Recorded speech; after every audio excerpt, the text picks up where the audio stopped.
Sebagaimana kita ketahui bahwa di awal bulan Desember ini, tepatnya tanggal 1 Desember adalah Hari AIDS Dunia. Di Indonesia, AIDS ini sudah menjadi sesuatu yang umum, dan kita harus mengetahuinya bersama-sama. Nah, mengacu kepada keputusan Menteri Tenaga Kerja dan Transmigrasi nomor 68 tahun 2004, di mana pengusaha itu wajib melakukan upaya pencegahan dan penanggulangan HIV/AIDS di tempat kerja. Oleh karena itu, kami, Fajar Benua Group, akan ikut berpartisipasi. Hal ini dilakukan untuk apa? Kita dalam rangka mendukung target pemerintah mewujudkan 3-0 di tahun 2030. Nah, dalam rangka mewujudkan 3-0 tadi, kita akan menjalankan beberapa program. Salah satunya kita sudah menetapkan kebijakan terkait penanggulangan dan pencegahan HIV/AIDS. Ini sudah ditandatangani oleh CEO kita, Pak Alko. Dan hari ini adalah salah satu rangkaian lainnya yang akan kita lakukan, yaitu kita akan melakukan edukasi terkait HIV/AIDS. Tentunya ini akan dibawakan oleh ahlinya. Ini kita ada narasumber langsung adalah Dr. Iza Abadiah, spesialis okupasi. Nah, next-nya kita akan membentuk tim program lainnya. Tentunya ini sesuai dengan arahan Kementerian Kesehatan dan Tenaga Kerja tentunya. Oke. Sebelum kita mulai ke diskusi talk show, kita akan dengarkan dulu arahan dari CEO kita, dari Pak Alko Nugraha Handoko. Kepada Pak Alko, dipersilahkan Pak Alko. Oke, selamat pagi teman-teman Fajar Benua Group. Puji syukur kehadirat Tuhan Yang Maha Esa dapat berkontribusi dalam program pencegahan dan penanggulangan HIV/AIDS di tempat kerja, dalam rangka mendukung target pemerintah mewujudkan 3-0 di tahun 2030 ini. Tentu saja ini membutuhkan kerjasama seluruh pihak kita semua untuk merencanakan, melaksanakan, dan nanti melakukan evaluasi terhadap program ini, sehingga bisa sukses dan memberi manfaat untuk semua. Seperti yang kita ketahui bahwa HIV/AIDS belum ada obatnya dan jumlah cenderung meningkat terus-menerus. Diperkirakan di dunia udah hampir 40 juta orang yang hidup dengan HIV per akhir 2020 ini. Dan lebih dari 2/3 berada di wilayah Afrika tentunya. Teman yang diangkat dunia tahun ini punya poin penting yang hendak disampaikan, diantaranya komitmen untuk mengakhiri penyebaran HIV/AIDS. Ketidaksejahteraan sosial masyarakat secara terus-menerus serta bahwa pandemi COVID-19 yang tak kunjung usai membuat kesehatan manusia terancam dan fokus pada kesetaraan dan memastikan bahwa setiap orang memiliki akses yang sama untuk pencegahan, pengujian, pengobatan, dan perawatan penyakit HIV/AIDS. Akses yang sama sudah termasuk untuk vaksinasi dan layanan COVID-19 dan peningkatan kewaspadaan pada HIV/AIDS. Hal ini sering dengan peringatan Hari AIDS Sedunia tahun 2021 yang mengusung tema Akhiri Ketidaksetaraan, Akhiri AIDS. Dengan meningkatnya akses pencegahan, pemeriksaan, pengobatan, dan perawatan HIV yang efektif, inefektif HIV diharapkan menjadi kondisi kesehatan yang dapat dikelola. Ketersediaan layanan-layanan tersebut memungkinkan orang yang hidup dengan HIV untuk menjalin hidup yang panjang dan sehat. Perilaku yang beresiko juga bisa di-screening dan mendapatkan tes lebih dini sehingga pengobatan menjadi lebih efektif. Program edukasi dan promosi kesehatan tentang HIV/AIDS menjadi motor penggerak karena dengan memahami kita bisa peduli dan bertindak. Selanjutnya program lain berkaitan kebijakan dan komitmen perusahaan, konseling kewaspadaan, dan lain-lain akan juga dijalankan. Mari sekali lagi menjalankan pola hidup sehat dan aman sehingga bisa bekerja dengan nyaman, terhindar dari berbagai penyakit yang merugikan kesehatan kita sendiri, terutama terhadap keluarga, dan produktivitas perusahaan menjadi lebih baik. Terima kasih semua, salam sehat untuk kita semua. Langsung saja kita dengarkan sama-sama sesi diskusi yang akan dipandu oleh MC yang sudah sangat terkenal di Fajar Benua Group, Mas Yadu nama. Oke, Mas Yadu, waktu dan tempat saya persilahkan Mas Yadu. Selamat pagi sekali lagi Bapak Ibu sekalian, keluarga besar Fajar Benua Group yang sedang menyaksikan video ini dimanapun berada. Jadi pada hari ini kita bersyukur kita bisa bertemu secara virtual melalui siaran langsung pada hari ini untuk kita berdiskusi dan juga belajar terkait dengan topik yang tanda kutip menarik gitu ya, karena kita akan membicarakan mengenai bagaimana pencegahan HIV ataupun AIDS itu sendiri seperti itu. Tadi kita sudah mendengarkan pemaparan dari Bu Ira terkait dengan program yang kita jalankan khususnya di Fajar Benua Group ini, dan ini merupakan bagian dari program tersebut. Oleh karena itu kita perlu mendukung dan bersama-sama kita bekerja sama untuk menyukseskan program ini guna budaya ataupun lingkungan kerja yang lebih sehat lagi ke depannya seperti itu. Amin. Nah, pada hari ini seperti yang tadi disampaikan bahwa kita akan ngobrol santai, diskusi dengan pakar langsung. Jadi saya deg-degan sebenarnya. Di sebelah saya ada pakarnya yang cantik sekali gitu ya. Selamat pagi dokter. Selamat pagi. Selamat pagi ya, luar biasa sekali. Jadi beliau adalah Dr. Izzatul Abadiah SPOK yang merupakan praktisi kesehatan kerja, spesialis kedokteran okupasi di Universitas Indonesia. Jadi beliau ini sudah memiliki jam terbang luar biasa, Bapak Ibu sekalian, khususnya menangani berbagai hal terkait dengan kesehatan di lingkungan kerja seperti itu.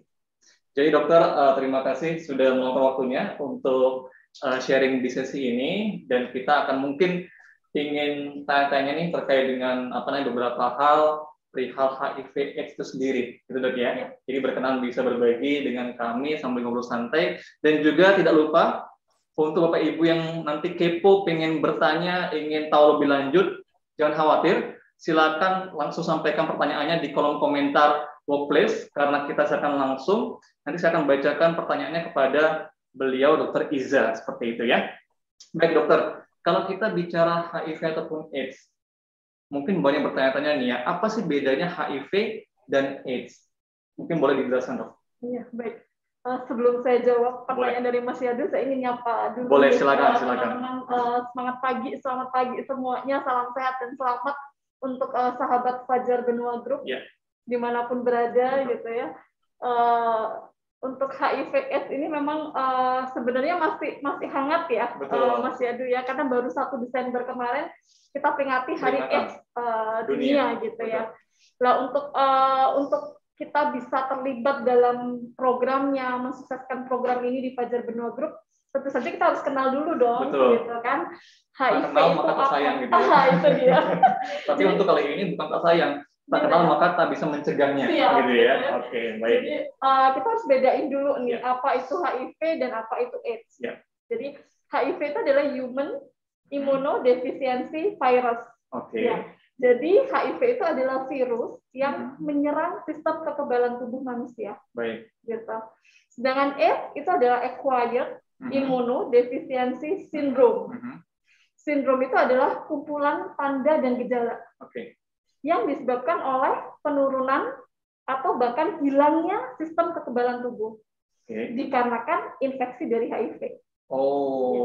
Jadi HIV itu adalah nama virusnya, AIDS itu adalah nama penyakitnya. Gitu. Itu yang harus kita bedakan terlebih dahulu. Dan yang menjadi perhatian penting, kenapa sih dok harus HIV/AIDS, gitu kan? Karena AIDS ini belum ada obatnya. Sampai hari ini? Sampai dengan hari ini, gitu ya. Jadi yang pertama adalah belum ada vaksinnya. Kalau kita sekarang COVID-19 kan udah ada sudah vaksinasi. Ada gitu ya, walaupun mungkin penyakitnya baru-baru, cuman sudah bisa dikeluarkan vaksinnya ya. Betul, sudah bisa ada pencegahan. Belum ada. Betul, jadi pertama belum ada vaksinnya. Kedua juga belum ada obat untuk penyembuhannya. Jadi yang saat ini ada itu adalah antivirus, namanya adalah ARV, antiretrovirus, yang dia tujuannya hanya menghambat. Jadi dia hanya menahan laju pertumbuhan dari virusnya supaya tidak jatuh dalam kondisi AIDS ya. Artinya jangka waktu dari infeksi ke AIDS itu menjadi lebih panjang gitu. Dan kualitas hidup penderitanya menjadi lebih baik. Iya, iya. Artinya gini dok, kalau saya nggak salah menangkap, berarti artinya sekalipun seseorang terpapar HIV, virusnya itu, berarti masih bisa tanda kutip dicegah supaya tidak bisa langsung ke arah AIDS-nya. Betul begitu atau bagaimana? Iya. Jadi HIV itu punya karakteristik ya. Jadi dia itu virusnya bisa menyatu dengan materi genetik yang ada di tubuh kita. Materi genetik itu DNA kayak gitu ya. Dia akan melebur jadi satu. Jadi virusnya itu akan kita bawa seumur hidup. Jadi ketika HIV itu sudah masuk, maka bisa tuh HIV itu kemudian menjadi hilang. Iya. Dia akan terus kita bawa seumur hidup. Betul. Dan HIV itu menyerangnya tadi benteng pertahanan kita. Jadi kita itu kan untuk supaya kita sehat nih sekarang ini karena ada benteng kan, ada benteng pertahanan dalam tubuh kita atau imunitas. Nah, HIV ini dia targetnya adalah itu. Apa yang terjadi ketika sistem imun kita itu diserang oleh HIV menurun gitu ya? Itu kan benteng kita lumpuh ya. Iya. Akhirnya infeksi itu akan mudah sekali masuk. Iya, benar sekali. Mau virus, mau bakteri, mau jamur, mau parasit, dia akan mudah sekali masuk ke dalam. Artinya karena HIV itulah sehingga berbagai penyakit lainnya mudah masuk juga. Betul. Ya. Berbagai virusnya bisa masuk dengan lebih mudah karena bentengnya sudah tanda kutip dihancurkan ataupun diinginkan oleh virus itu, dok ya. Betul. Sehingga nanti memang gejala ke arah AIDS itu lebih kepada gejala infeksi ikutan. Jadi tidak ada gejala yang khas tentang AIDS ya. Namun yang terjadi adalah infeksi ikutan yang disebabkan oleh virus, jamur, bakteri yang tadi masuk ke dalam tubuh kita. Nah, kalau bicara soal gejala, dokter, kan dokter bilang tidak ada gejala yang bisa dibilang setiap orang sama gitu ya, pasti gitu ya. Nah, mungkin gejala-gejala apa saja sih yang bakal timbul ketika seseorang sudah terkena atau terpapar virus HIV ini? Baik. Jangan-jangan ada nih dari kita, tapi semoga tidak ya. Cuma kalau misalnya kita melihat mungkin keluarga kita atau siapa, wah ini kayaknya jangan-jangan terpapar nih gitu kan. Artinya semakin kita tahu lebih dini, harapannya kita bisa semakin mencegah dan mengupayakan supaya tidak lebih parah dampaknya, dok ya. Mungkin boleh diceritakan dok bagaimana kira-kira gejala-gejalanya seseorang yang terpapar HIV. Ya, betul sekali Mas Yadu. Jadi sebelum saya paparkan gejalanya sama tandanya, sebenarnya itu juga nggak usah dihafal gitu. Iya. Tadi aja beliau jelaskan mengenai HIV itu apa, apa, sudah lupa kayaknya ya. Tapi paling nggak kita bisa ini ya. Gitu ya. Baik. Jadi sebelum kita tahu ya apa aja sih gejala dan tanda HIV/AIDS ya, kalau dia sudah menyerang tubuh gitu ya, saya akan jelaskan dulu gimana perjalanan. Jadi perjalanan HIV ini menjadi AIDS. Jadi pertama adalah ada periode di mana ketika virus ini, HIV ini masuk ke dalam tubuh kita ya. Kita kan lawan kan, pasti ya. Tubuh kita itu akan memicu antibodi atau imun ya untuk melawan apapun yang masuk ya. Ketika HIV ini masuk juga ada perlawanan. Nah, respon terhadap perlawanan itu biasanya suka ada flu-like syndrome. Jadi gejala seperti flu. Tapi itu pun tidak semua yang terinfeksi HIV akan mengalami hal seperti itu. Dan itu biasa terjadi pada 2 minggu, Mas. 2 minggu sampai 6 minggu ketika virus itu sudah masuk pertama kali ke tubuh kita. Jadi ada respon seperti demam, kemudian batuk pilek, tenggorokan sakit, badan sakit semua. Tapi sekali lagi tidak semuanya. Tidak semua seperti itu gejalanya. Beberapa saja yang mengalami gejala seperti itu. Kemudian di HIV ini ada yang namanya periode jendela. Apa itu? Ya, jadi window period namanya. Jadi ketika tadi sudah ada sudah ada gejala, ada mekanisme perlawanan, kemudian orang-orang dengan yang infeksi HIV ini akan mulai tampak sehat gitu, Mas. Jadi dia akan seperti sembuh, dok ya. Seperti normal, tidak jadi ada apapun. Dia mungkin merasa kayak flu biasa gitu kan. Flu biasa. Dan pada kondisi seperti ini yang namanya periode jendela itu tes HIV-nya masih negatif. Oke, ketika di rentang waktu itu? Ya, rentang waktu itu. Jadi antara sekitar 2 minggu ya. 2 minggu pertama ya. 2 minggu sampai dengan 3 bulan, ada yang 6 bulan, ada yang 1 tahun, tes HIV itu masih negatif. Oke. Dan orangnya tampak sehat. Oke. Justru ini bahaya ya. Iya. Bahaya kenapa? Kelihatan baik-baik saja, ternyata terpapar virus HIV gitu ya. Dan ini sudah menularkan. Oke. Jadi tes HIV-nya masih negatif, orang yang merasa sehat, namun virusnya sudah bisa menular dalam periode jendela ini. Dan ini biasanya 2 minggu tadi sampai dengan paling lama 1 tahun. 1 tahun. Jadi ada beberapa penderita yang dia punya hepatitis C, itu dia akan menurunkan namanya serokonversi lah ya. Jadi tes HIV-nya itu masih negatif, nggak bisa terdeteksi oleh alat yang ada sekarang ini. Dan itu baru terdeteksi di 6 bulan atau 12 bulan. Namun sekali lagi di periode jendela ini kita bisa menularkan kepada orang lain. Kemudian setelah periode jendela itu terlewati, antibodi spesifik itu akan mulai dibentuk oleh tubuh kita ya. Dan itu akan memicu antibodi positif pada tes HIV. Setelah namanya periode jendela itu adalah periode laten. Jadi tes HIV-nya itu sudah positif, namun sekali lagi orangnya juga masih sehat. Atau paling tidak gejalanya ringan, karena antibodi itu masih terus melawan. Namun sebenarnya di dalam tubuh kita itu virusnya itu sudah replikasi, sudah berkembang biak jutaan, gitu ya. Jutaan ini ya. Jutaan virion namanya atau virus baru itu dia akan bereplikasi di tubuh kita. Di dalam tubuh kita. Iya. Jangan kita lah orang lain lagi ya. Jangan kita. Bahkan kalau bisa jangan ada yang terpapar HIV deh gitu ya. Jadi tesnya itu sudah positif, orangnya masih sehat gitu ya. Dan itu namanya periode laten. Iya. Kalau jendela tadi tesnya negatif. Masih negatif. Di periode laten kita sudah bisa mendeteksi keberadaan HIV itu melalui tes yang ada saat ini. Dan itu kemudian bertahan hingga 10 tahun. Jadi paling cepat itu ada yang 2 tahun sudah full blown, sudah keluar gejalanya ke arah AIDS. Ada beberapa yang butuh waktu 5 tahun, ada yang 10 tahun, sampai kemudian dia jadi AIDS. Nah, ini tergantung pada daya tahan tubuh seseorang. Iya. Jadi yang tadi itu 2 tahun keluar semua tuh gejala AIDS-nya, itu mungkin beberapa orang yang punya kondisi penyakit yang lain, atau dia minum obat-obatan yang menekan kekebalan tubuh seperti steroid, mungkin juga punya kanker atau yang lain, sehingga daya tahan tubuhnya kan kurang baik tuh. Itu bisa 2 tahun menjadi AIDS. Namun paling panjang itu ada 10 tahun. Setelah 10 tahun, barulah kemudian jatuh dalam periode AIDS itu ya. Betul, dalam periode AIDS itu di mana tadi itu sistem kekebalan tubuh sudah tidak bisa lagi menahan jutaan virus yang sudah bereplikasi gitu di dalam tubuh. Dia kan turun ya. Ada istilahnya CD4 dan sebagainya gitu ya kalau dalam HIV. Nah, di saat kekebalan tubuh itu turun, keluarlah AIDS itu. Jadi sebenarnya AIDS sendiri itu stadium klinisnya ada ya, Mas Hedu, tapi mungkin kita nggak akan bahas itu kayaknya perlu jauh. 3-4 semester nih untuk kita menyelesaikan ini, Dok ya. Jadi apa sih kira-kira gejala dan tandanya gitu ya? Betul. Kembali ke tadi. Jadi karena dia menyerang sistem kekebalan tubuh dan infeksi apapun ikutan itu bisa masuk ya, baik itu virus, bakteri, jamur dan lain-lain. Maka beberapa gejala itu kalau kita kena infeksi itu apa? Yang pertama adalah demam. Ya kan?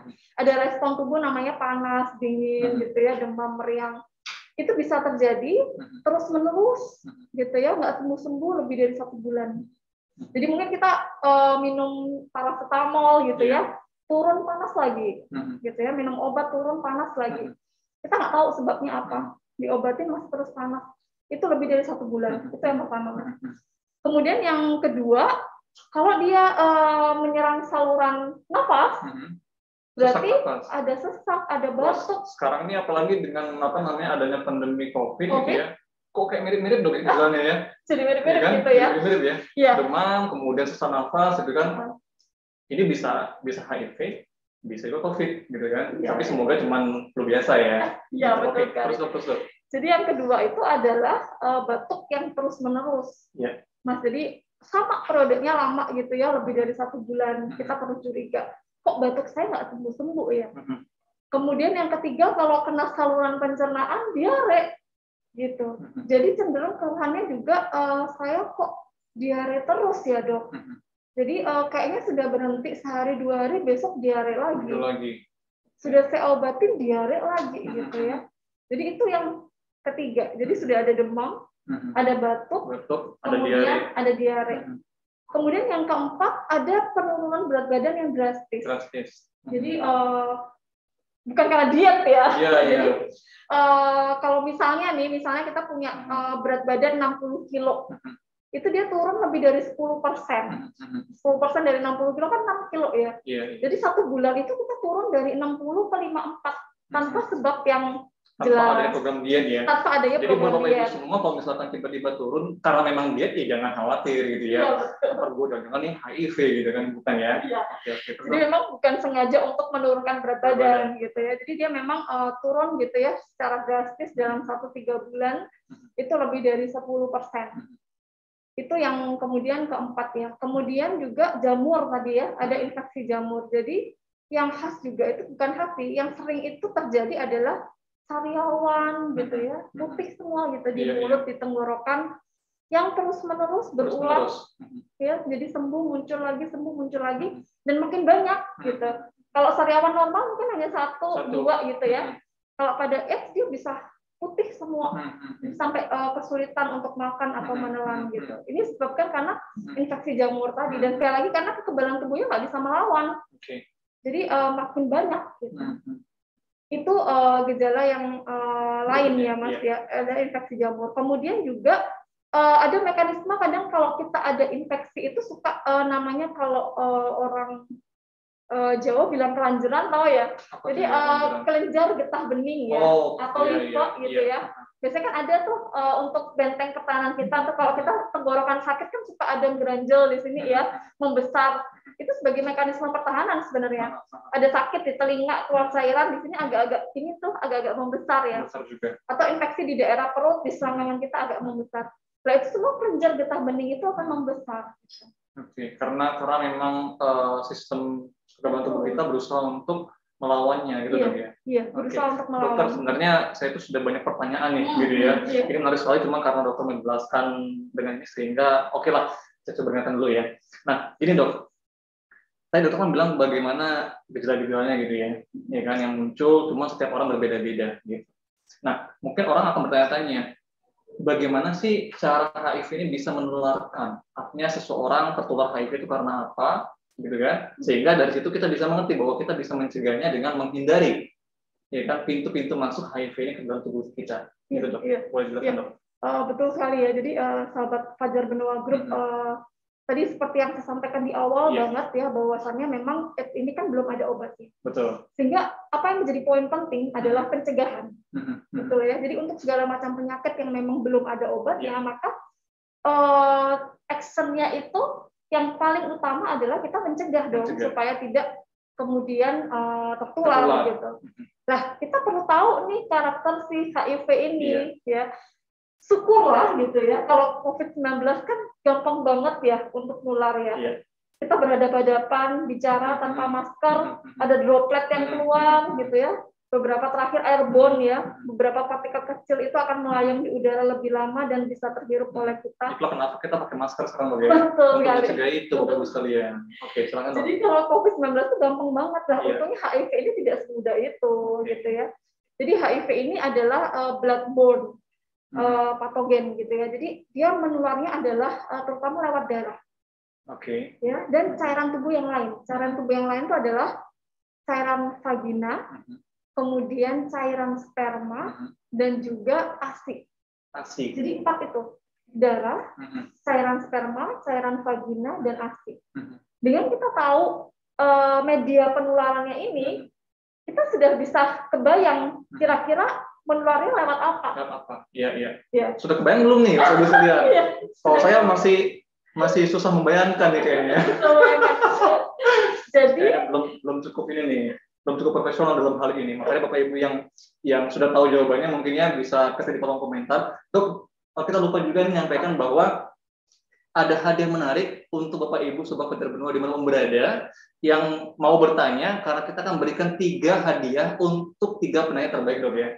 Jadi jangan sungkan kalau mau bertanya, langsung tulis saja di kolom komentar secara langsung workplace ini. Oke, baik, terus Dok. Ya, baik. Jadi kita lanjut ya Mas, lanjut ceritanya nih. Jadi karena 4 media tadi, sehingga penularannya ya lewat 4 media tadi.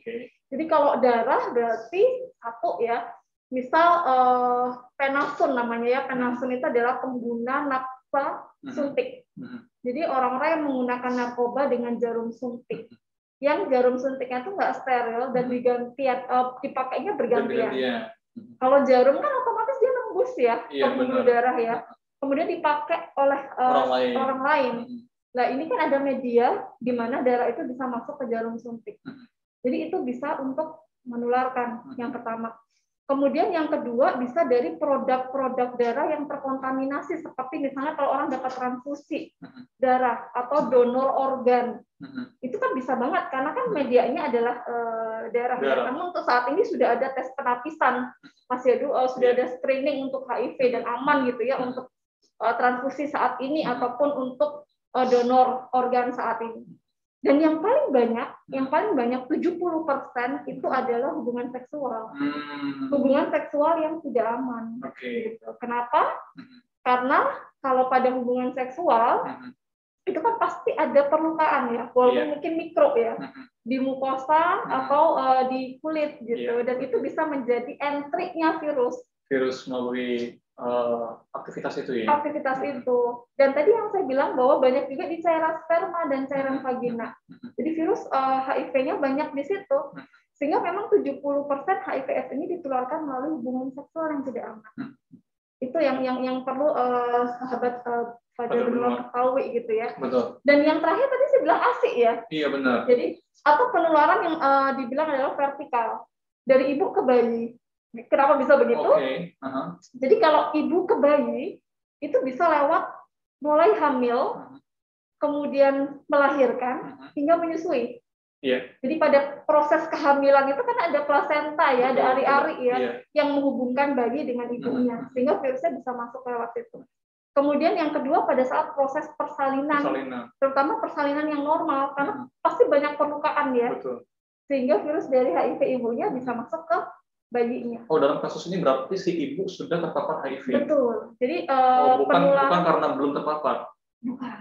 Jadi penularan dari ibu yang sudah terinfeksi HIV positif kepada bayinya melalui proses-proses tadi.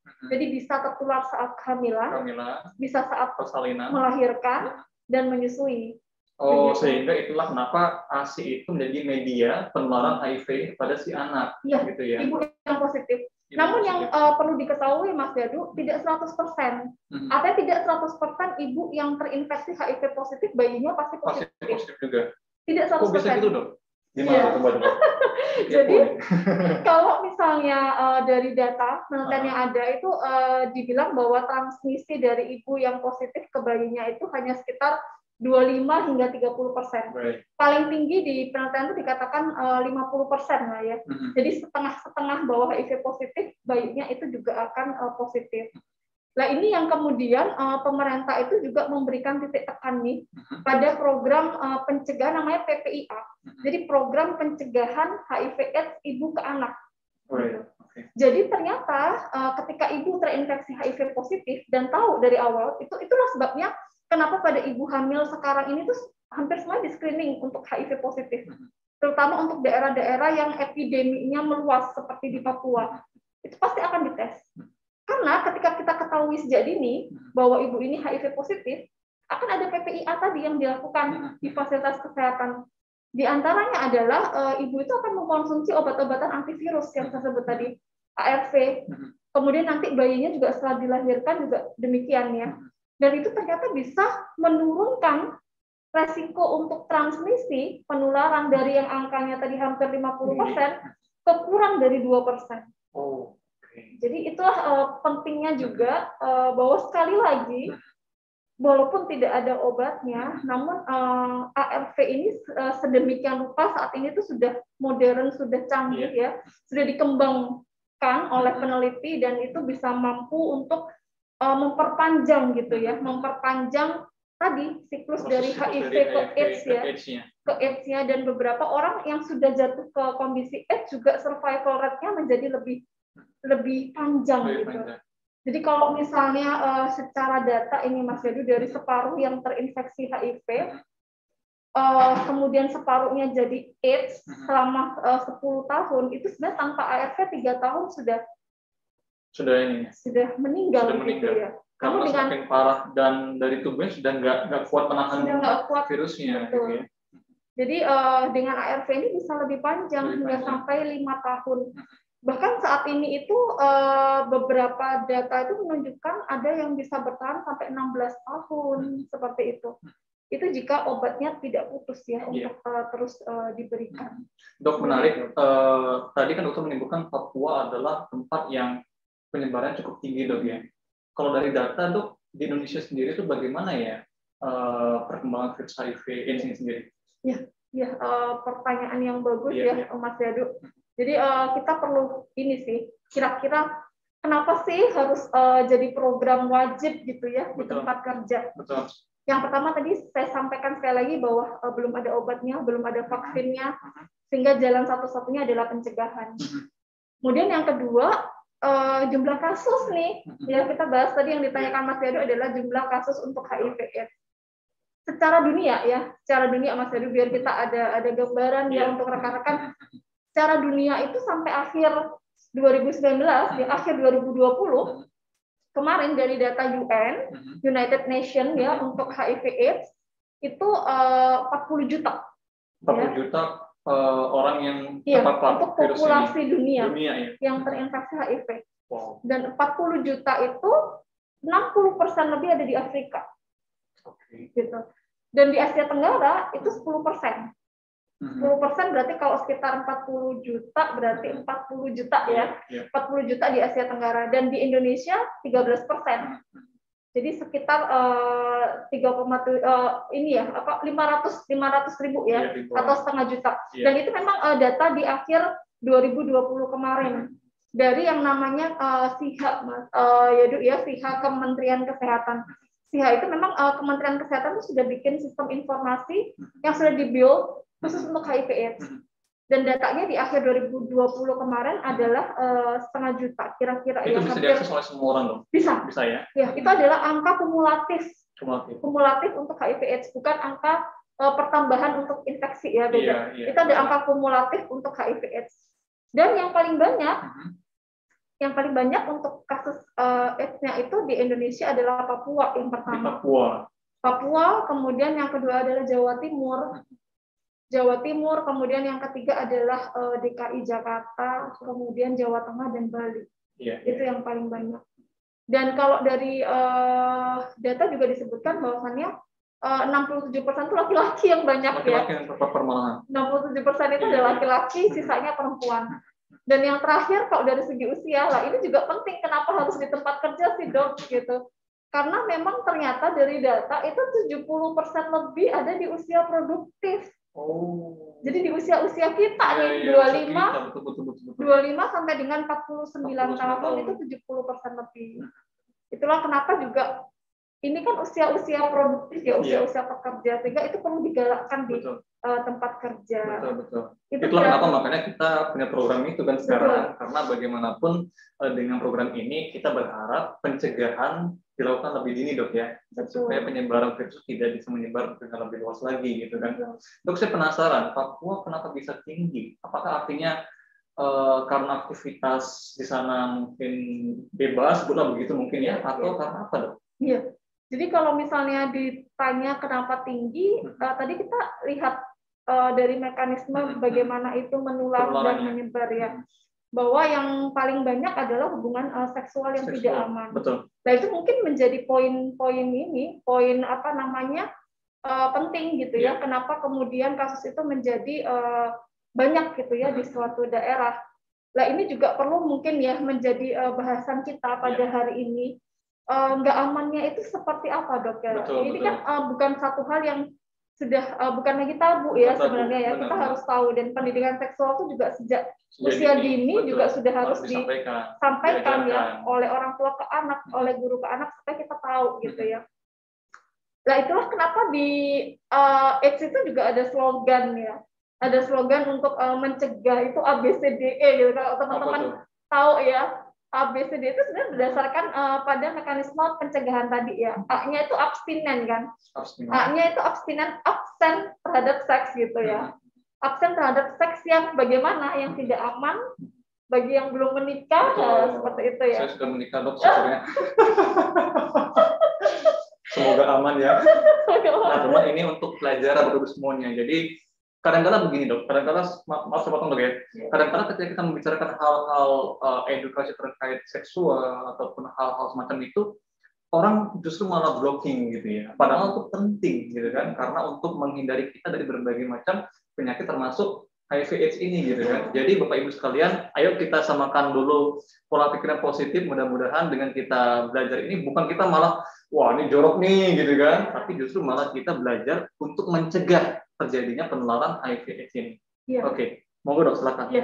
Jadi A tadi ya, ya. Kemudian B-nya adalah be faithful. Ya. Artinya jadilah setia dengan pasangan kita. Waduh, itu kayaknya saya banget mudah-mudahan ini.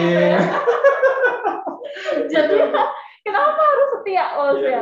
Kenapa harus setia? Karena kalau gonta-ganti pasangan, maka probabilitas kita kena kan lebih besar. Karena bisa jadi pasangannya juga gonta-ganti pasangan gitu kan, dan kita tidak tahu, mungkin saja salah satunya membawa HIV gitu kan, sehingga memang yang ditanamkan adalah setia.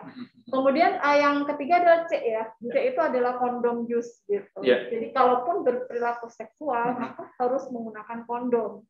Medianya tadi itu saya sebutkan. Jangan tanya bagaimana cara menggunakannya ya. Kita akan bahas bukan hal itu gitu. Oke, terus Dok. Joking. Bapak Ibu. Jadi biar nggak ngantuk ya. Biar nggak tegang kan. Oke, silakan Dokter. C-nya adalah kondom. Kalaupun berperilaku seksual gitu ya, maka dengan menggunakan safety gitu ya, perlindungan kondom. Karena sekarang kita banyak di cairan sperma dan vagina ya.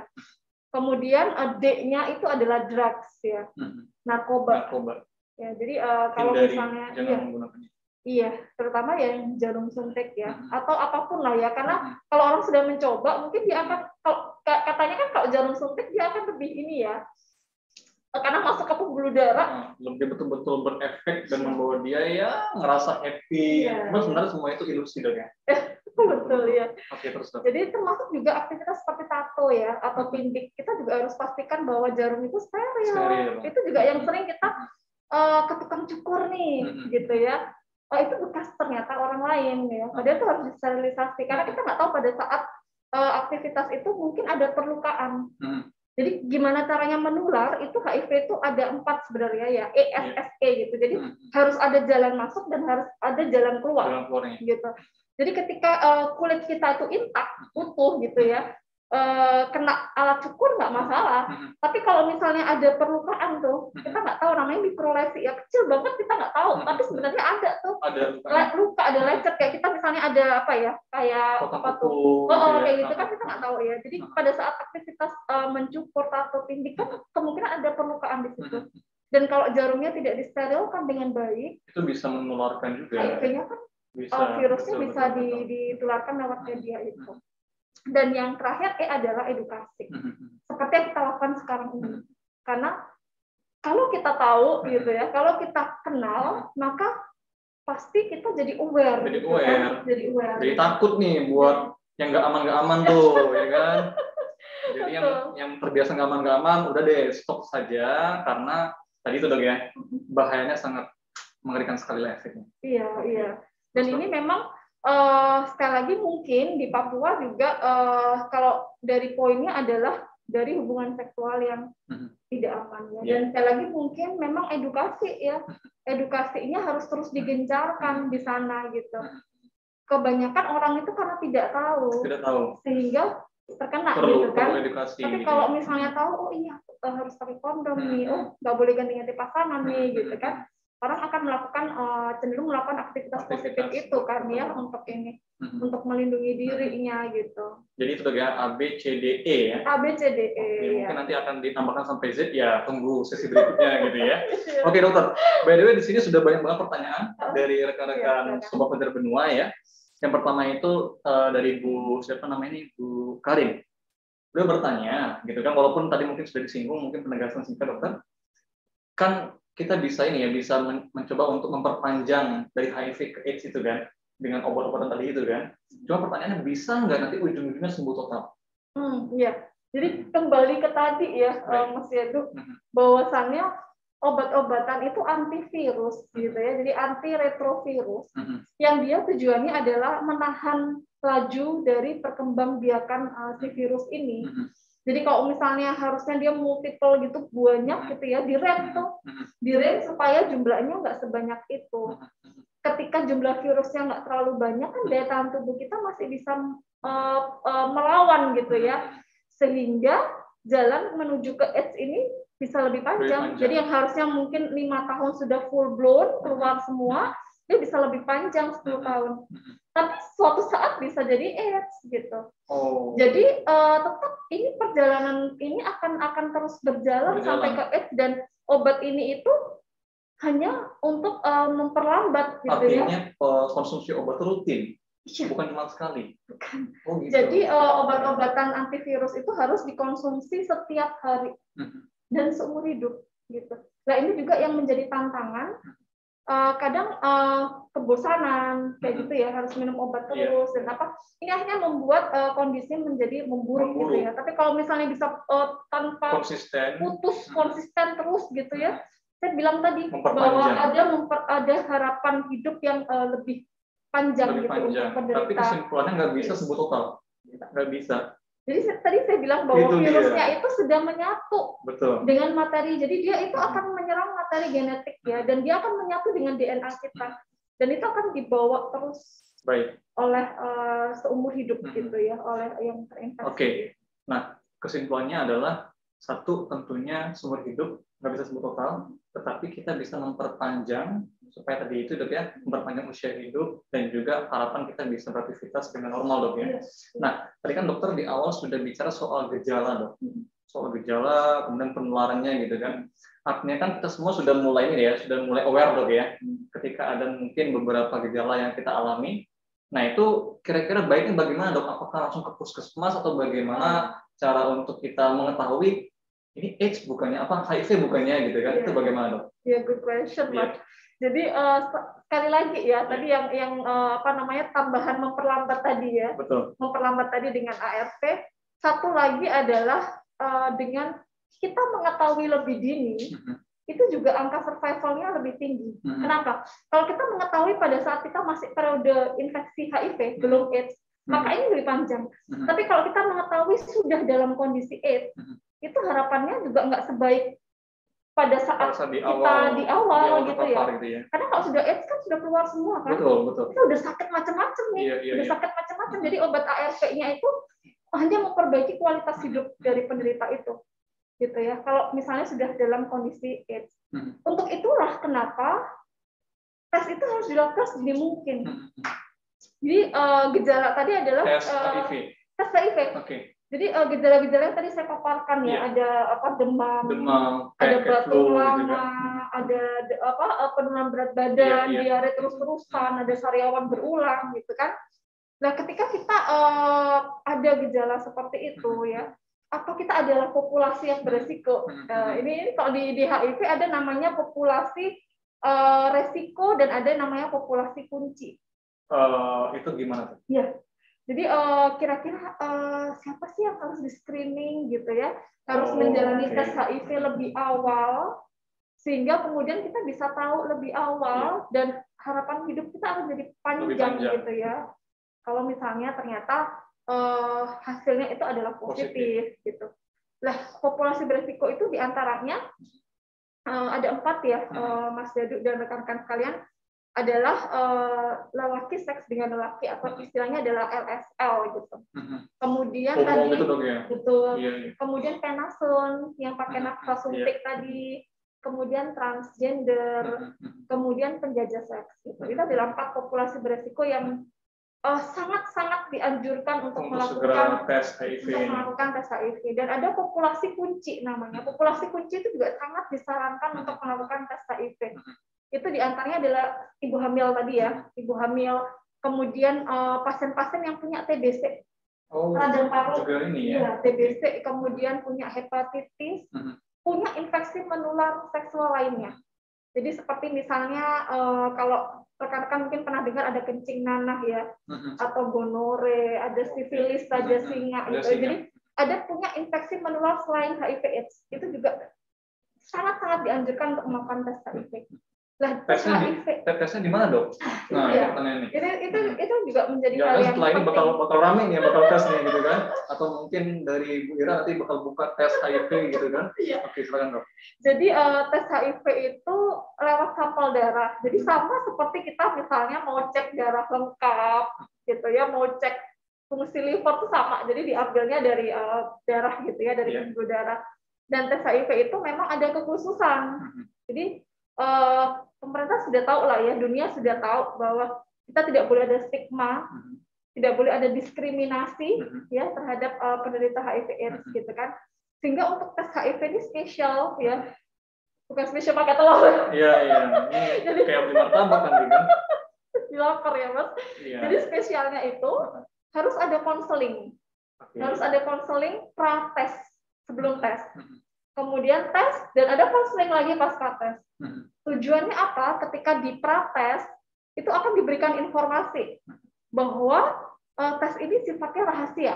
Jadi yang tahu tuh hanya pasiennya dan dokternya dan petugas kesehatan yang menangani. Istri pun juga pada saat itu belum boleh tahu. Siapapun ya, anaknya atau siapapun. Jadi hanya pasiennya yang periksa dan petugas kesehatan yang melayani. Itu yang pertama. Kerahasiaan itu yang kemudian menjadi ini kan semacam iya nggak sih Mas ya, jadi kalau misalnya nanti untuk juga periksa kan, betul ya, jadi itu benar-benar sangat dijunjung tinggi ya, untuk tes HIV itu adalah konfidensial, jadi rahasia. Kemudian yang kedua juga dikasih tahu HIV/AIDS seperti apa gitu ya, dan nanti kalau positif itu harus seperti apa, dibangun mentalnya dari awal, itu tujuan konselingnya. Terus kemudian sekali lagi ketika nanti hasilnya belum keluar dikasih tahu selama hasil belum keluar perilakunya harus seperti apa, gitu kan?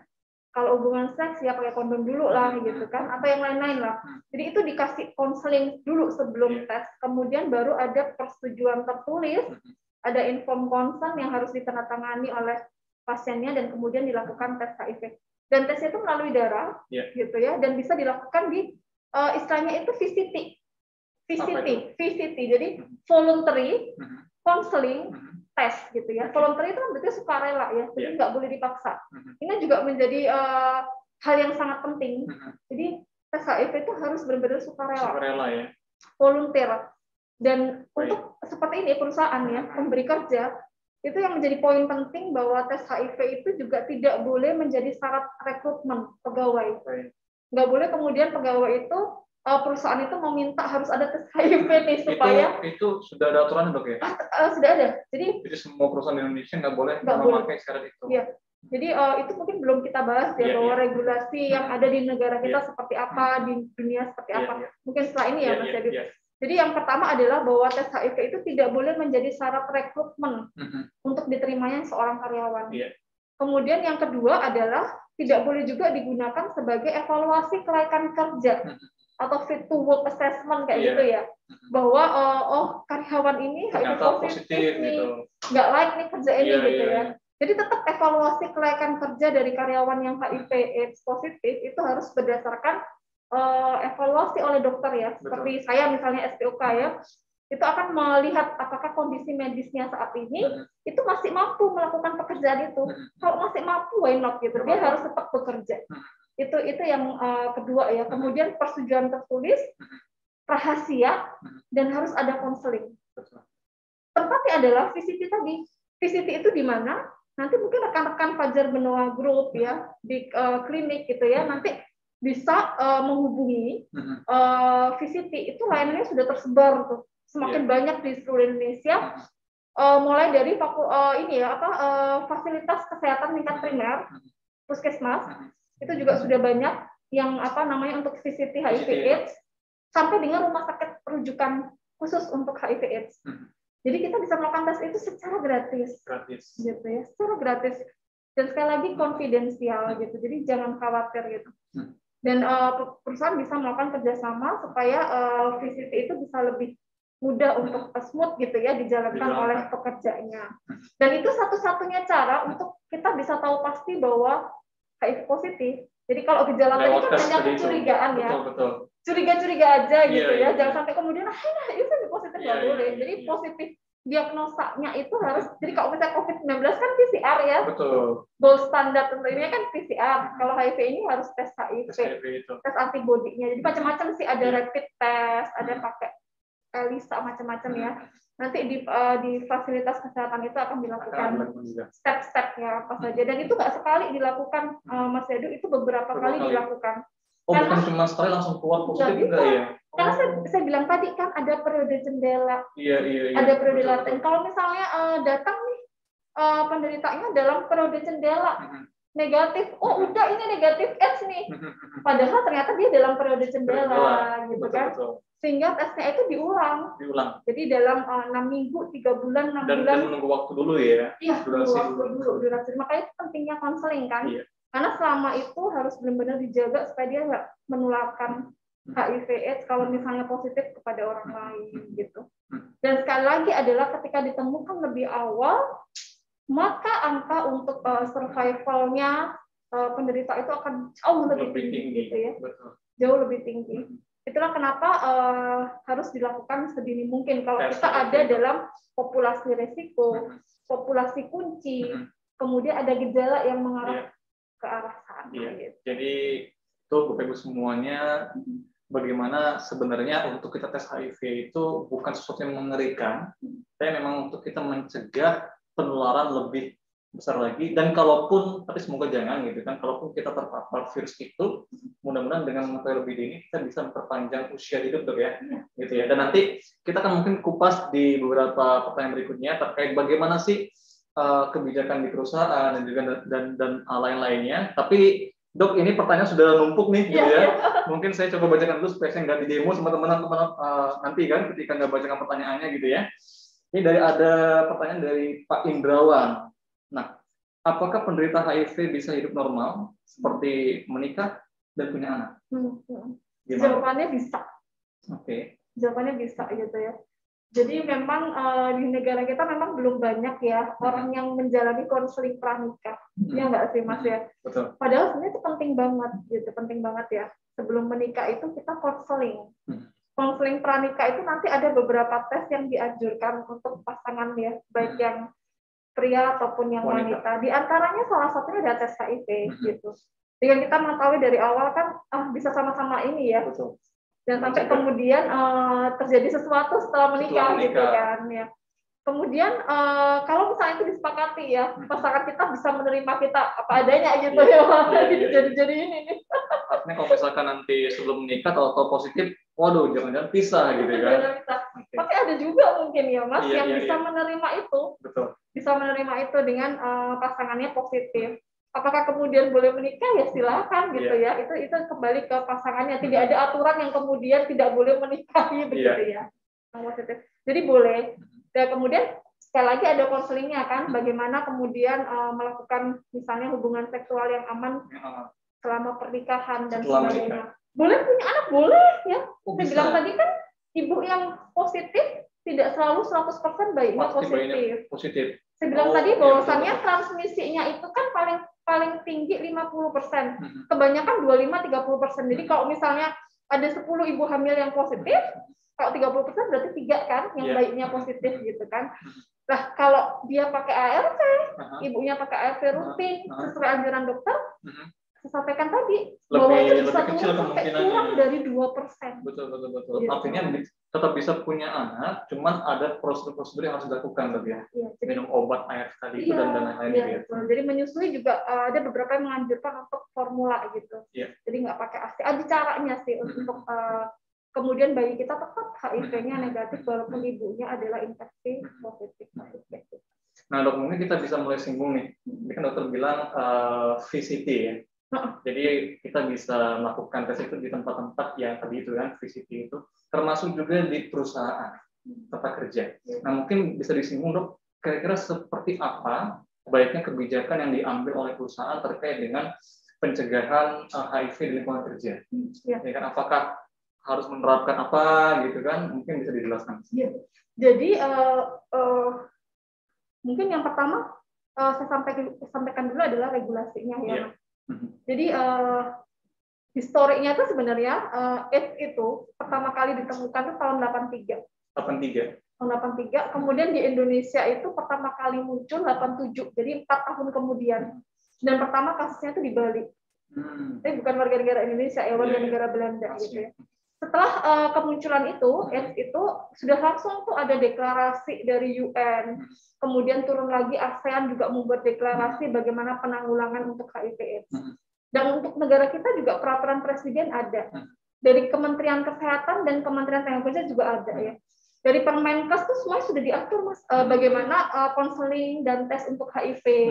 Bagaimana rumah sakit rujukan HIV/AIDS yang ada di Indonesia itu sudah ada Permenkes yang keluar.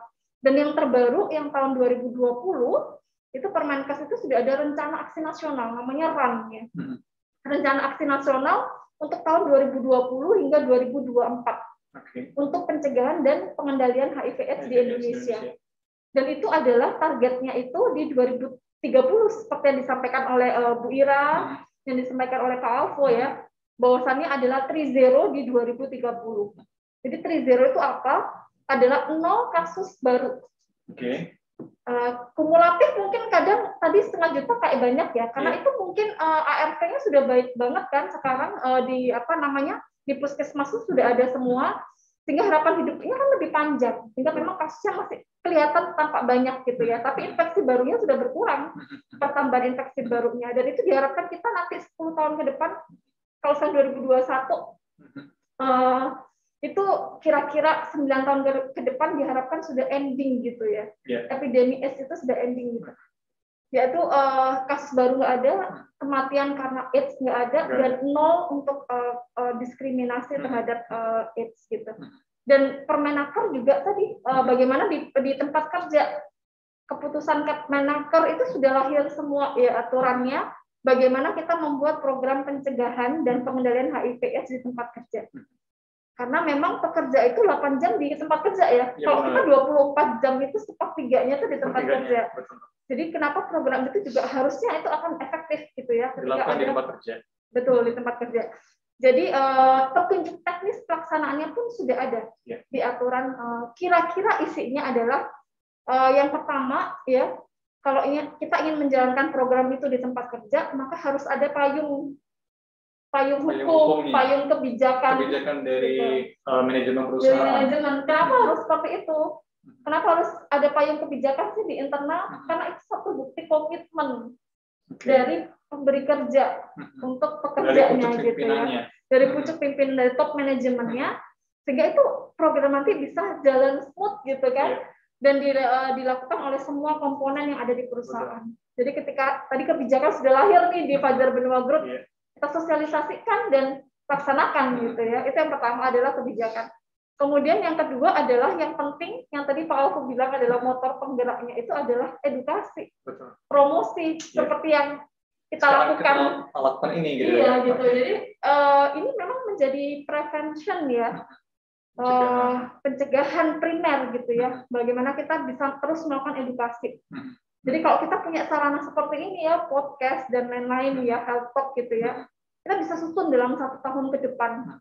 Kira-kira materinya tuh apa saja akan disampaikan untuk pekerja, kemudian apa yang hangat ya, dan HIV/AIDS ini disisipkan di dalam edukasi tadi. Itu artinya bisa dilakukan dengan cara-cara yang fun. Artinya apa? Artinya supaya orang tidak takut duluan dengan topiknya yang mungkin bagi sebagian orang kok mengerikan gitu ya. Tapi justru malah dengan pembawaan yang fun itu dia bisa belajar, bisa teredukasi, dan bisa mungkin tanda kutip kalau merasa dalam populasi tadi itu dia bisa tes HIV lebih dini, Dok, ya?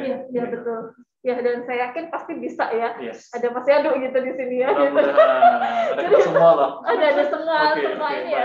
Semua komponen di perusahaan harus bersama-sama untuk melaksanakan program ini dengan baik gitu ya.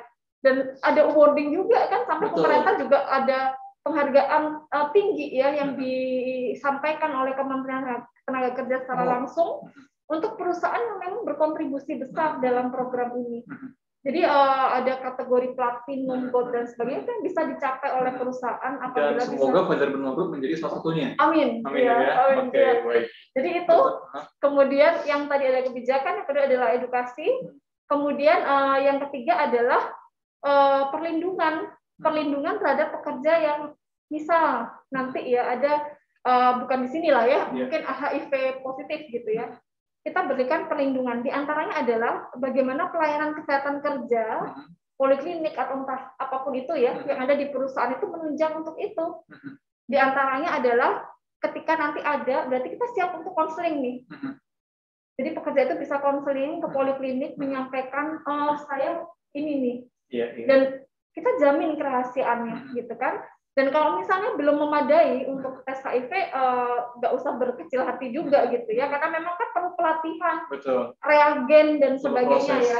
Dan itu sudah sangat banyak gitu ya, di puskesmas itu sudah kita bisa lihat nanti banyak ya link di internet itu di mana sih lokasi-lokasi VCT yang bisa dijangkau.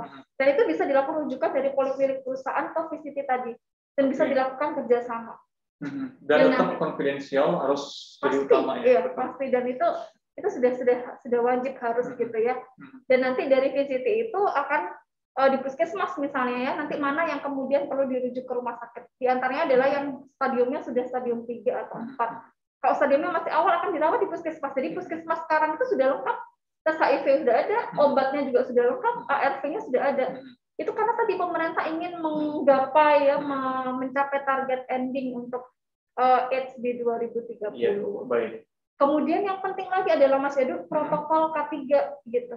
Protokol K3 yang ada di tempat kerja. Jadi karena kita sudah tahu medianya kira-kira apa nih ya, mungkin beberapa benda tajam ya, beberapa prosedur pertolongan pertama, gawat darurat gitu ya, yang dilakukan oleh first aider misalnya, ketika ada kecelakaan kerja berdarah-darah. Nah, itu kita sudah siap dengan SOP-nya. Sudah ada kewaspadaan standar untuk first aider-nya misalnya. Nggak langsung tuh tiba-tiba darah itu kita sudah langsung bantu gitu ya, tanpa menggunakan alat pelindungan diri. Karena tadi saya bilang bahwa itu bisa menular lewat darah. Dan kita nggak tahu ada luka kecil atau apa di tubuh kita yang kemudian bisa menjadi jalan masuk untuk virus tadi. Jadi kewaspadaan standar ketika ada kecelakaan kerja, misalnya yang ada perdarahan, kemudian pertolongan pertamanya bagaimana, prosedur gawat darurat itu sudah, ini harus ada nih, masuk pencegahan untuk HIV/AIDS di situ, termasuk untuk cleaning-nya. Jadi pembersihannya kan, setelah itu kan pasti ada aktivitas untuk dibersihkan. Jadi cleaning service-nya atau siapapun yang membersihkan peralatan itu, area yang terkena cipratan darah dan lain-lain itu juga harus diajarkan. Ada prosedur yang bisa ditetapkan untuk bisa mencegah petugas tadi tertular. Karena kita nggak tahu kan bahwa korban tadi HIV positif atau tidak, seperti itu kira-kira. Jadi artinya bisa disimpulkan bagaimana perusahaan juga punya peran yang penting dalam pencegahan penularan HIV/AIDS ini, apalagi dengan payung dari pemerintah gitu kan. Dan kita perlu bersyukur Bapak Ibu semuanya bahwa Fajar Benua Group memulai program ini dengan Pak Alfo selaku CEO kita, pimpinan kita sudah tanda tangan policy atau kebijakan, dan mari kita sama-sama kompak kerjasama mendukung pelaksanaan program pencegahan HIV/AIDS di Fajar Benua Group ini. Nanti kita tentunya akan menantikan program-program berikutnya, bagaimana dari tim HSE khususnya dan juga dari tim klinik ya, untuk kita bisa lebih giat lagi mengedukasi, dan juga mungkin kalau kita merasa termasuk dengan populasi yang tadi itu, kita juga akan menantikan informasi terkait bagaimana prosedur akses yang bisa kita temukan di perusahaan sehingga kita bisa mencegah penularan sejak dini mulai dari diri kita sendiri, gitu ya, betul ya? Oke, baik. Nah ini Dok, dari teman-teman kita juga, Sobat Fajar Benua, sudah ada pertanyaan lagi. Di sini dari Bu Atika, ada 3 pertanyaan, gitu ya. Saya coba baca satu persatu. Yang pertama, apakah ada sistem proses melahirkan yang dapat menghindari bayi tertular HIV/AIDS dari ibunya? Iya, itu pertanyaan bagus juga ya. Ini Mas Jadu dari Bu Atika ya. Sekarang ini memang ketika ibunya itu sudah diketahui HIV positif, maka kebanyakan sih dokter SPOG ya, dokter kandungan itu akan menyarankan dengan proses sesar. Jadi operasi gitu, tidak lahir normal. Karena memang secara resiko itu bisa dicegah gitu ya, dibandingkan dengan persalinan normal. Apalagi kalau misalnya persalinan normal yang kecil tuh jalan lahirnya terus kemudian sempat dipotong gitu ya, namanya episiotomi gitu ya, dipotong jalan lahirnya supaya bisa cepat keluar, itu kan semakin ini ya, karena kalau semakin mukanya semakin besar, jalan masuknya semakin besar, kan berarti semakin banyak tuh virus yang akan masuk ke dalam ini ya, dan keluar gitu dari ibu ke bayinya. Sehingga kebanyakan itu dokter spesialis kandungan akan menyarankan untuk ibu-ibu yang infeksi sesar. Ya, dalam salah satu program PPIA tadi. Jadi program pencegahan untuk ibu ke anak itu selain ARV, kemudian nanti juga kalau misalnya bisa formula, kadang juga masih ada sih sekarang juga menyusui eksklusif juga nggak masalah sih. 6 bulan juga nggak masalah, asal ARV tadi rutin gitu dikonsumsi oleh ibu. Dan yang ketiga, persalinannya biasanya lebih dianjurkan untuk sesar ya. Oke, baik. Jadi untuk ibu-ibu yang tanda kutip sudah dinyatakan terinfeksi HIV, prosesnya adalah dengan sesar ya. Itu cara yang bisa dilakukan untuk mencegah penularan pada bayinya gitu ya. Nah, yang kedua dari Bu Atika, bagaimana kemajuan perkembangan dari sistem pengobatan untuk HIV/AIDS saat ini di dunia? Iya. Jadi itu kemajuannya udah sangat ini ya. Untuk ARV kombinasi ARV itu sudah dibilang sangat maju lah, Mas Jadu. Ya kalau dulu mungkin AIDS itu kebanyakan sudah meninggal di tadi saya bilang usia yang lebih cepat. Iya, lebih cepat ya. Kalau sudah jatuh di AIDS itu 1 tahun bahkan 3 tahun itu sudah meninggal gitu ya, karena sudah nggak bisa. Banyak sekali sih penyakit yang masuk ya, termasuk juga cancer. Juga ada beberapa cancer yang berkaitan, kanker yang berkaitan dengan AIDS juga ada yang. Oh, karena terpapar HIV itu sehingga cancer terjadi. Iya, itu juga ada. Jadi memang harapan hidupnya itu sangat kecil kalau sudah masuk ke dalam tahap AIDS. Karena sudah komplikasi juga dok ya. Sudah ini komplikasi juga. Namun dengan ARV yang ada itu bahkan di luar negeri itu ada yang bisa bertahan hidup normal, bekerja biasa, produktif sekali dengan obat-obatan ARV sampai usia 80 tahun. Asalkan konsisten minum obat setiap hari. Iya, seperti itu. Jadi dan tentu saja di bawah pengawasan dokter ya, karena kan pasti ada efek samping obat, ada kebosanan yang perlu dimotivasi dan lain-lain gitu ya. Jadi harus di bawah kontrol dokter. Dan kalau di luar, di Indonesia sendiri juga harapan hidupnya sudah panjang. Tapi kenapa saya sampaikan tadi bahwa kalau angka kumulatifnya itu 500 juta, itu kenapa makin tinggi padahal pertambahan infeksi barunya sebenarnya sudah turun, karena angka hidupnya itu sudah lebih panjang gitu untuk penderita AIDS saat ini. Jadi bisa sampai 16 tahun tadi saya sampaikan. Ada yang 80 tahun juga masih bisa hidup dengan normal. Jadi bisa disimpulkan bagaimana proses pengobatan ataupun pencegahan di dunia ini sudah sangat maju dok ya. Kalau dulu mungkin lebih singkat durasi usia kehidupannya karena sudah terpapar apalagi sampai AIDS-nya, sekarang bisa lebih panjang dok ya dengan perkembangan tadi itu. Oke dokter. Nah yang ketiga dari Bu Atika juga, apa yang harus dilakukan terlebih dahulu bila seseorang dinyatakan positif HIV/AIDS? Iya, betul. Jadi kalau misalnya sekali lagi untuk kita tahu tes HIV kan kita PCT ya, ada konselingnya. Jadi ketika positif itu nanti juga ada konseling kembali kan. Jadi konseling pasca tes gitu. Jadi ketika positif itu akan ada satu arahan seperti itu oleh petugas kesehatan bagaimana harus menyikapi. Tentu saja kondisi mental ya. Kemudian juga yang kedua adalah memulai segera mungkin pengobatan. Jadi dokter akan mengecek melakukan pengecekan keseluruhan gitu ya. Dan kemudian memutuskan juga ini berada di stadium yang mana nih. Masih stadium 1-kah, stadium 2, 3, 4 gitu ya. Kadang kalau stadiumnya sudah 3 atau 4 itu biasanya akan dirujuk pasti ke rumah sakit ya. Jadi penanganan selanjutnya itu pasti akan ada di rumah sakit bukan di puskesmas.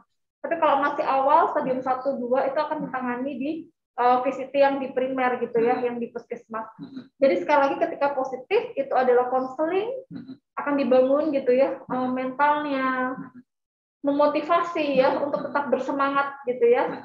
Dan kalau misalnya apa saya harus memberitahu perusahaan? Nah itu mungkin jadi pertanyaannya ini. Betul, ya. Kalau saya ternyata nanti HIV positif bagaimana? Apakah gitu? Harus ngasih tahu perusahaan? Apakah harus ngasih tahu keluarga? Bagaimana dengan pasangan dan lain-lain? Itu gimana kira-kira?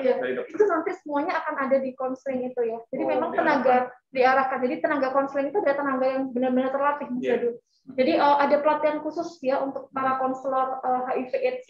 Bagaimana mereka menyikapi semua pertanyaan dari orang yang kemudian tesnya positif gitu ya. Dan sekali lagi, apakah wajib memberitahu perusahaan? Enggak gitu. Jadi betul-betul karena HIV/AIDS ini tadi ya saya bilang adalah kerahasiaan.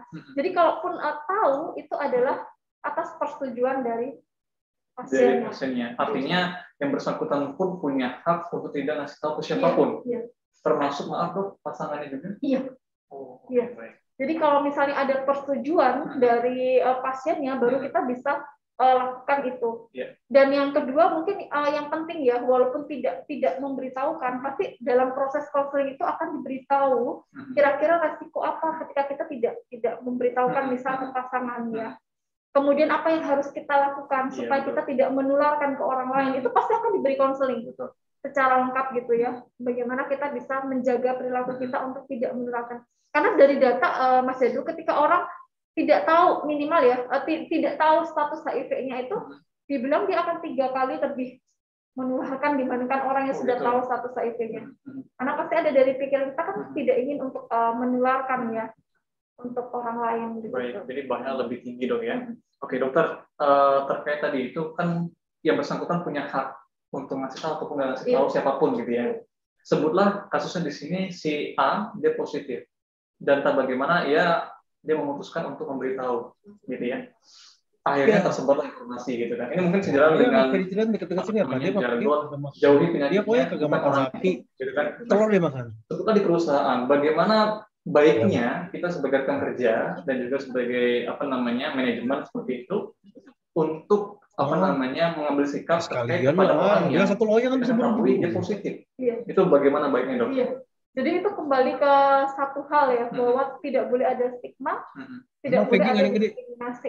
Itu yang kemudian saya rasa itu pasti sudah masuk dalam kebijakan yang ada di luar medium gitu. Karena itu jadi satu poin yang harus masuk, yang harus masuk bahwa itu tidak boleh ada stigma, dan yang kedua adalah diskriminasi. Justru kita mungkin lebih respect ya kepada beliau, kepada orang tersebut ya yang kemudian mau gitu ya memberitahu bahwa status HIV-nya itu positif. Dan sebetulnya begini Mas Yadu, tadi kan saya sampaikan di awal bahwa penularannya itu tidak segampang COVID-19 kok, gitu kan ya. Yang saya di sini sama Mas Yadu gini ya, kurang dari 1 meter ngomong bisa zut gitu ya, kena gitu ya, SARS-CoV-nya itu sudah masuk. HIV kan enggak ya. Port de entry-nya itu darah, hubungan seksual gitu ya, cairan sperma, cairan vagina. Sehingga apakah menular dengan berjabat tangan? Enggak kan? Enggak. Apakah menular dengan berpelukan? Betul. Enggak. Toilet bersama? Enggak kan? Berenang bersama? Enggak. Makan bersama? Enggak. Tinggal satu rumah, tinggal satu tempat kerja? Enggak juga gitu. Dari air liur termasuk tidak ya? Ya. Jadi sebenarnya makan bareng, kebetulan minum botolnya samaan, minta dong gitu kan. Itu gimana dok? Betul. Jadi sebenarnya adalah cairan tubuh kan. Cairan tubuh itu termasuk keringat, termasuk air liur kan ya. Tapi kenapa tadi saya sampaikan adalah darah, kemudian ASI, cairan sperma dan cairan vagina ya. Kenapa dok nggak air liur sama keringat ya? Karena penelitian sudah menyebutkan bahwa sedikit sekali kandungan virus HIV yang ada di air liur. Sedikit sekali. Itulah kenapa ada istilah ESSE dalam penularan HIV/AIDS. E itu adalah entry, harus ada jalur masuk. Kalau kita nggak ada perlukaan, walaupun kita bersentuhan dengan darah yang banyak nih, tapi kulit kita itu intak, utuh, maka dia nggak akan masuk karena nggak ada jalur masuk. Kemudian yang kedua yang di belakang adalah exit, harus ada jalan keluar dari orang yang punya HIV positif itu kan. Nah, Kemudian S dan S yang di tengah itu adalah sufficient.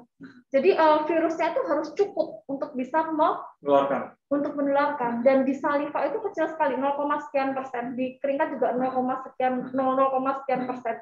Jadi itulah kenapa bahwa tidak menular melalui keringat. Jadi berjabat tangan, berpelukan, kemudian makan bareng, mungkin renang bareng gitu ya, toilet bersama, tinggal satu rumah, satu ruangan gitu kan.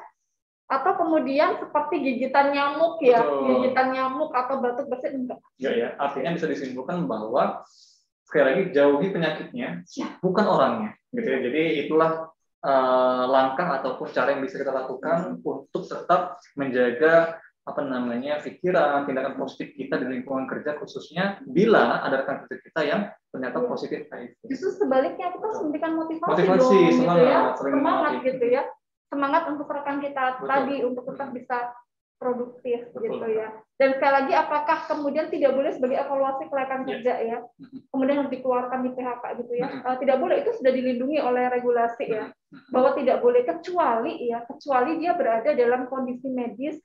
Misal AIDS stadium akhir yang secara fisik medis tidak mampu untuk melaksanakan pekerjaan itu maka bisa sebagai unfit gitu ya untuk pekerjaan itu. Tapi selain itu tidak masalah.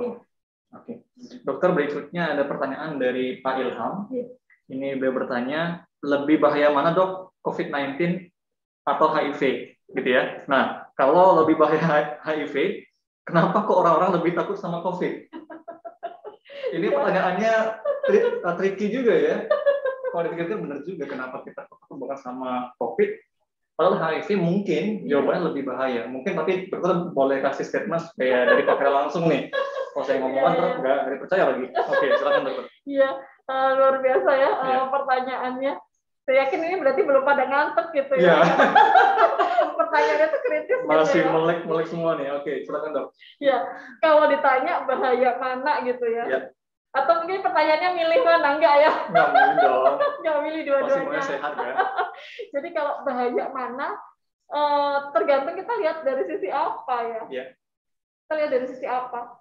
Kalau kita lihat dari sisi penularannya, tentu lebih bahaya COVID dong, karena dia gampang sekali menular dengan tadi ya saya bilang airborne ya, yang melayang-layang di udara tuh, dia gampang terhirup dan kita bisa kena, gitu kan. Sedangkan HIV nggak semudah itu tertular gitu ya. Dan hubungan seksual mungkin kalau misalnya tidak ada perlukaan atau mungkin satu kali mungkin ya belum tertular, 2 kali mungkin tertular gitu kan. Dari segi itu iya gitu, tapi dari segi obat gitu ya, dari segi obat, karena begini, ARV itu juga tantangannya banyak ya. Saya bilang memang survival rate-nya itu panjang gitu ya untuk penderita AIDS ya, tapi kan obat itu dikonsumsi seumur hidup ya. Itu juga satu challenge loh untuk penderita AIDS, dan itu banyak obatnya, ada kombinasi beberapa obat dan ada efek samping. Kemudian belum lagi apabila orang tersebut punya kondisi lain ya, seperti diabetes, hipertensi misalnya, itu juga akan lebih sulit pengobatannya ya. Jadi kalau dari segi severity-nya ya mungkin HIV gitu ya. AIDS, karena kita sudah bayangannya sudah akan jatuh ke dalam kondisi AIDS, tinggal berapa lama gitu kita kan, bertahan lama untuk hidup ya, daya tahan tubuh kita. Tapi kalau COVID kan nggak seperti itu. Lebih banyak yang sembuh daripada yang meninggal. Betul. Namun kan yang menjadi isu ini adalah karena tadi gampang menular, kan dia pandemi gitu ya. Saat ini adalah pandemi global, dan kebetulan virusnya ini pintar banget ya untuk dia berubah-ubah gitu kan, bermutasi, ada Omikron dan sebagainya. Iya. Itu yang kemudian bikin untuk orang-orang yang punya komorbid itu akan mengancam jiwa, dan meninggalnya itu nggak butuh lama gitu ya, hanya hitungan hari atau minggu gitu. Kalau dia COVID-nya berat itu akan meninggal gitu. Jadi jawabannya kalau saya boleh bilang apa dia jadinya? Jangan deh dua-duanya gitu ya. Semua penyakit itu berbahaya, makanya lebih baik mencegah daripada mengobati. Gitu dok ya. Betul. Jadi COVID bahaya, HIV bahaya, batuk pun bahaya juga, gitu kan? Mau nggak batuk? Pasti nggak mau kan? Kalau nggak mau mencegah dok, ya kan? Termasuk HIV juga dok ya. Baik dokter, ini kalau waktu ya, mungkin terakhir pertanyaan dari Ibu Umi Hasanah, ini ya, apakah tes HIV tidak terdeteksi setelah minum ARV? Maksudnya bagaimana tuh? Jadi ini karena pertanyaannya cukup kompleks nih ya, langsung saya ajukan sebagai terakhir kali ya. Jadi mungkin maksudnya dari Bu Umi ini, ketika dia sudah mengkonsumsi ARV, apakah artinya tes itu bisa positif atau negatif atau bagaimana? Iya. Jadi yang perlu diketahui adalah tidak mungkin seseorang itu mengkonsumsi ARV untuk HIV tanpa mengetahui status HIV-nya, kan? Iya, benar. Iya kan? Karena obat ARV itu akan diberikan untuk orang yang memang diagnosisnya sudah positif. Jadi jawabannya kan? Clear dok ya. Iya. Nggak mungkin bisa dapat ARV kalau belum positif gitu ya. Betul. Nah ini Bu Umi perlu dipertanyakan nih, Ibu punya ARV dari mana Bu? Bercanda Bu. Oke, baik. Dan tesnya nggak sekali ya Mas, saya bilang tadi ya. Tesnya itu bisa 3 kali gitu ya. Jadi ada strategi dalam Kementerian Kesehatan itu berbeda-beda. Untuk daerah yang populasi HIV-nya kurang dari 10%, lebih dari 10%, itu strategi untuk tesnya itu beda. Dan itu sudah dilatihkan ya di semua sarana VCT. Jadi tesnya itu yang pasti bukan sekali. Jadi ada yang sampai 3 kali tes. Gitu untuk kemudian bisa confirm bahwa ini adalah HIV positif. Oke, baik. Dokter, ini supaya adil nih, ada bapak-bapaknya juga bertanya nih, nanti saya ditegur lagi sama bapaknya nih ya, dari Pak Sigit. Iya. Beliau bertanya begini, apabila penderita HIV/AIDS meninggal dunia, apakah masih bisa virusnya itu menularkan? Mungkin dari mayatnya gitu, jenazahnya bisa. Ini pertanyaannya mungkin ini ya, karena kemarin COVID itu ya. Iya benar, kan COVID begitu. Iya. Ketika meninggal karena dia positif, sehingga tidak boleh ada orang yang mendekat karena bisa menular kan. HIV/AIDS bagaimana? Iya. Jadi sebenarnya HIV itu perlu media ya, perlu host gitu untuk dia bertahan hidup. Iya. Artinya kalau dia lama di udara luar itu dia mati sebenarnya. Kalau HIV seperti itu. Iya. Kalau SARS-CoV-2, COVID-19 itu kan dia saya tadi sampaikan droplet ya, droplet di udara, kemudian partikel kecil tadi itu masih melayang-layang di udara dalam beberapa periode waktu gitu ya, bisa sampai 3 hari gitu.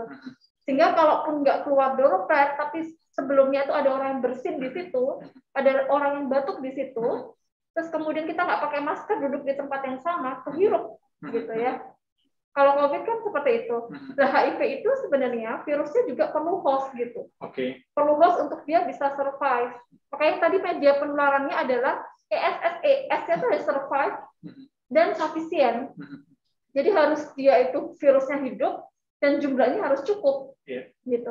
Dan si HIV ini juga di luar itu dia nggak bertahan lama. Kalau berapa lama bertahannya itu studinya macam-macam. Ada yang bilang dalam beberapa menit sebenarnya sudah mati.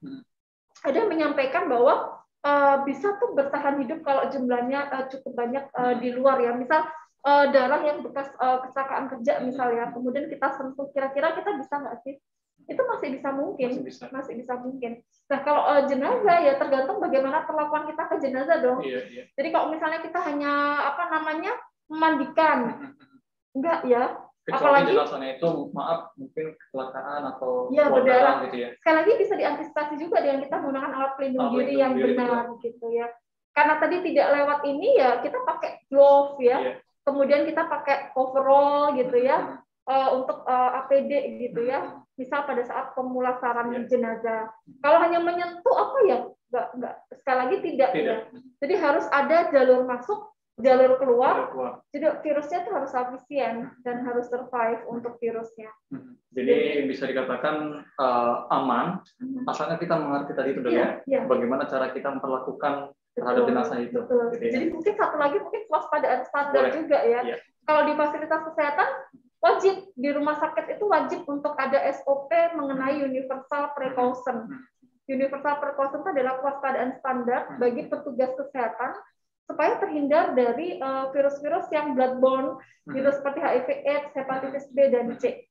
Jadi termasuk bagaimana kita membersihkan, mendesinfeksi sesuatu yang bekas darah dan lain-lain, sampai dengan APD apa yang harus kita gunakan, dan setelah menggunakan APD itu harus seperti apa. Dan kalaupun kita kontak, nah ini mungkin yang belum saya sampaikan Mas Yadi.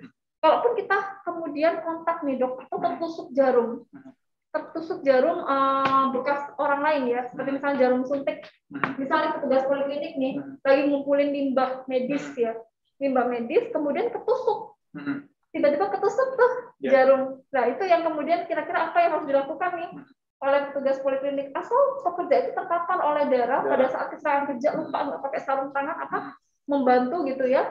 Waduh, terus gimana dong gitu ya selanjutnya. Nah itu ada SOP-nya yang nanti pasti klinik akan membuat ya, akan menginfokan bahwa di situ kita yakin nggak bahwasannya korbannya itu HIV positif atau enggak. Jadi kalaupun tidak yakin, oh ternyata ada data nih dok di rekam medis bahwa tadi itu HIV positif, gimana gitu kan? Ngeri-ngeri gitu ya. Pasti kepikiran tuh. Apalagi teman-teman sekarang udah nonton podcast ini, kemudian teredukasi kan, waduh semakin tahu dong kalau itu bisa menular, itu gimana? Tapi bisa jadi juga HIV negatif, gitu kan? Ada juga nggak tahu saya nggak ada rekam medisnya nih korbannya ini HIV positif. Jangan khawatir gitu. Jadi sudah ada protap gitu ya dari Kementerian Kesehatan namanya PEP. Jadi PEP itu adalah profilaksis exposure pajanan. Jadi profilaksis ada pencegahan terhadap exposure pajanan gitu. Jadi untuk orang-orang yang kemudian tiba-tiba tertusuk sesuatu gitu ya, jarum suntik bekas ini pasien ya, atau darah gitu ya, cipratan darah jumlahnya cukup banyak gitu ya, dan kita nggak tahu HIV-nya positif atau enggak, maka nanti akan diarahkan untuk segera melakukan tes HIV. Tes HIV secara rapid. Jadi persis sama kayak rapid testnya COVID ya, jadi bentuknya sama tuh seperti itu, hanya nanti sampelnya adalah ini ya, sampel darah dan langsung keluar hasilnya kurang dari 1 jam. Oh, gitu. Cepat sekali ya? Cepat sekali. Tapi itu untuk screening ya, bukan untuk diagnosa bahwa ini HIV positif atau enggak. Karena untuk tahu ternyata yang menyentuh tadi HIV positif kan nggak tahu ya. Betul. Jadi bisa jadi dibilang, oh saya HIV positif tertular dari ini gitu. Oh, ternyata yang tadi tertular sudah positif lebih dulu gitu. Makanya ada namanya rapid test segera setelah expose untuk tahu dulu bahwa yang kena itu sebenarnya sudah positif atau belum. Betul. Sebelumnya. Setelah di rapid test itu keluar, itu akan diberikan obat-obatan. Profilaksis pencegahan itu dengan obat-obatan antivirus yang kombinasinya tertentu khusus untuk mencegah gitu. Dan itu biasanya diberikan dalam waktu 4 minggu atau 1 bulan. Artinya rutin dikonsumsi selama durasi waktu itu. Iya, untuk menurunkan resiko untuk tertular AIDS, dan nanti akan dilakukan screening lagi, tes lagi secara berkala 3 bulan, 6 minggu, 3 bulan, 6 bulan. Seperti itu Mas Yadu kira-kira. Jadi sudah ada tuh protapnya, jadi jangan khawatir juga. Yang penting adalah cuci tangan sih ya. Betul, pakai sabun. Pakai sabun gitu kan, dengan air mengalir segera mungkin, didesinfeksi alkohol 70%. Itu yang penting ya, sebelum kemudian kita melaporkan, dan kemudian dari Poli akan ada tindak lanjut gitu ya. Baik, dokter luar biasa sekali. Ini yakin semua pada melek nih, karena luar biasa materinya, dan kita sebenarnya ingin lagi mengajukan berbagai pertanyaan, tapi karena waktu dok, sehingga bagaimanapun kita harus membatasi. Dan mungkin dokter sebelum kita close sesi ini, dokter ada yang mau disampaikan khususnya terkait bagaimana kita untuk mencegah penularan HIV/AIDS di Fajar Benua Group. Silakan dok. Baik, ini terima kasih banyak saya sudah diundang di sini. Terima kasih kembali dokter. Berbagi gitu ya bersama teman-teman sahabat di Fajar Benua Group ya, dan semoga bermanfaat gitu ya apa yang saya sampaikan gitu.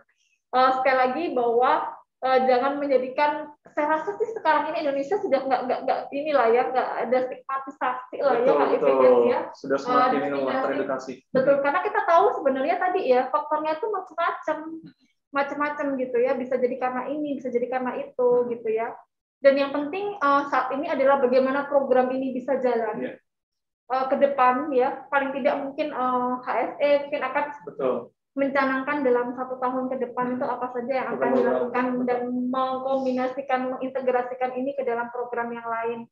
Dan sekali lagi supaya ini bisa jalan, maka tidak boleh ada stigma, tidak boleh ada diskriminasi, dan karena tadi ya konfidensial itu terjaga. Maka untuk Bapak Ibu yang kemudian tadi berada dalam populasi tertentu, kemudian memiliki gejala atau tanda yang tadi saya sebutkan ya, kecurigaan yang oh ini nih gitu ya, boleh gitu ya, boleh banget. Apalagi untuk yang tadi ya ibu hamil apa gitu, boleh banget untuk menjalankan tes HIV. Sekali lagi karena dengan kita mengetahui lebih awal itu kualitas hidup, pengobatan dan semuanya itu akan lebih baik gitu ya, lebih baik gitu. Saya rasa itu ya, semoga program pencegahan dan pengendalian HIV/AIDS di Fajar Bernama bisa lancar gitu ya. Amin. Dan nanti Health Talk ini bisa dilakukan lagi, tidak hanya di Hari AIDS Dunia ya, bisa dilakukan dalam beberapa momen gitu ya. Semoga Dr. Iza juga berkenan untuk datang lagi gitu ya. Iya. Jadi untuk bergabung edukasi kita semua. Iya, terima kasih. Itu saja baik, dari terima saya. kasih Dr. Iza atas pemaparannya untuk hari ini dan tentunya memberikan manfaat yang begitu luar biasa untuk kita semua. Tapi sebelum kita tutup, tidak lupa di awal kita sudah janji untuk memberikan door prize untuk para penanya ya.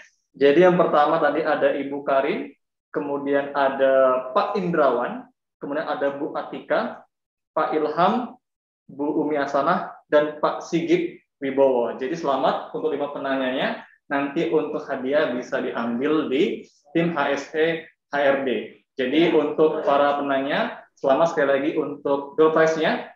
Dan untuk yang lainnya jangan berkecil hati karena berikutnya kita akan adakan berbagai program edukasi terkait dengan pencegahan HIV/AIDS khususnya di lingkungan Fajar Bernama Group. Dan terakhir untuk Bapak Ibu sekalian yang menyaksikan video ini nanti semoga memberikan manfaat, edukasi, dan ingat, jauhi penyakitnya, bukan orangnya. Terima kasih, sampai jumpa kembali.